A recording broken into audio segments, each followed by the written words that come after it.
বলছি দাদা একটা ফোন কিনে এনেছে সেকেন্ড হ্যান্ড, তো ফোনটাতে কোনো কেস করা আছে নাকি ইএমআই করা আছে কিছু বুঝতে পারছি না। আচ্ছা, তা মোবাইলটা মেন কথা তুমি জানবো কোনটা মোবাইলটার উপরে কেস টেস কোনো কিছু আছে কি না সেটা তুমি জানবা, তাই তো? হ্যাঁ। হ্যাঁ, জানা যাবে কি, একটা সরকার একটা অ্যাপ লঞ্চ করেছে, তুমি জানো? না তো। আর সঞ্চার সাথী অ্যাপ। আচ্ছা। হ্যাঁ, সেই অ্যাপসে গিয়ে আমরা মোবাইলের এমআই নাম্বার দিয়ে আমরা জানতে পারবো মোবাইলটা ব্লক আছে না ঠিক আছে মোবাইলটা। হ্যাঁ, যদি ঠিক হয় অবশ্যই ব্লক দেখাবে না, পুরো আমাদের মোবাইলের পুরো ডিটেলস চলে আসবে।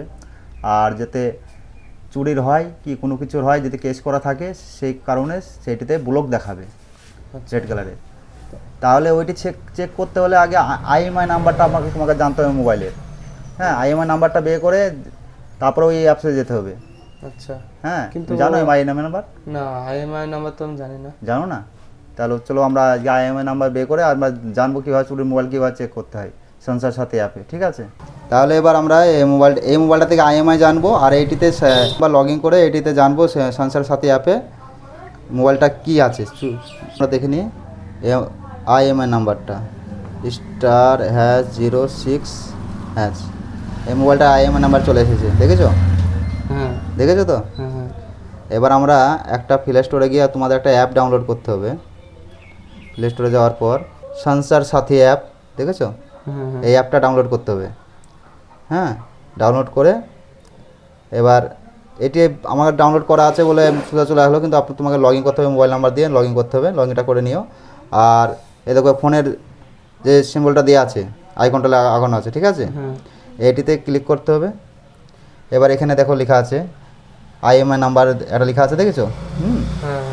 এবার যে মোবাইলটা তুমি কিনেছো, ঠিক আছে, যে মোবাইলটা, যেমন এই মোবাইলটা আমি তোমার ডেমো দেখাচ্ছি, ঠিক আছে? এই মোবাইলটা আইএমআই নাম্বার চেক করে দেখাচ্ছি, যে আই নাম্বারটা আমি এখানে ডায়াল চেক করব। এভাবে আইএমআই নাম্বারটা দিতে হবে।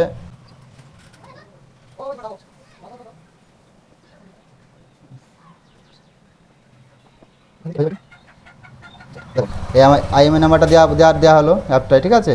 সংসার সাথে অ্যাপে আই নাম্বারটা দেওয়া হলো জায়গাটায়। এবার ঠিক আছে, সাবমিট করার পর দেখো ফুল ডিটেলস চলে আসে মোবাইলটার, ঠিক আছে? তো এইভাবে ডিটেলস আসলে জানবা মোবাইল ঠিক আছে, মোবাইলে কোনো গন্ডগোল নাই, না কেস আছে না কোনো কিছু আছে।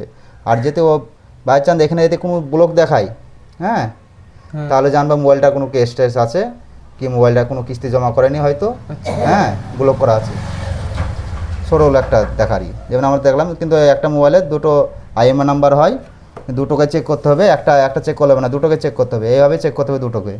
এটিকে কেটে দিয়ে আরেকবার নিষ্কার আইএমআই নাম্বারটা চেক করতে হবে, ঠিক আছে? তাহলে বুঝতে পেরেছো? তাহলে বুঝতে পারলে তো? হ্যাঁ, আমি যেভাবে দেখালাম, ঠিক আছে, ওইভাবে যেন করো। আর চুরির মোবাইল কিনলে অবশ্যই চেক করে কিনবে, কিন্তু যেখানে মোবাইল কিনে দিলাম 10,000 টাকা মোবাইল 2,000 টাকা দিয়ে দিচ্ছে, হ্যাঁ, হঠাৎ করে নিয়ে নিলাম কম টাকা বলে, হ্যাঁ, সেভাবে কোনোদিন মোবাইল কিনবে না। কোনোদিন 10,000 টাকা মোবাইলকে 2,000 টাকা দেয় না, অবশ্যই কোনো ফল্ট আছে, অবশ্যই ওই জন্য দিচ্ছে। হ্যাঁ, যদি নাও তুমি এই অ্যাপে গিয়ে চেক করে মোবাইলটা কিনবে, তাহলে কোনো অসুবিধা হবে না। আচ্ছা, ঠিক আছে?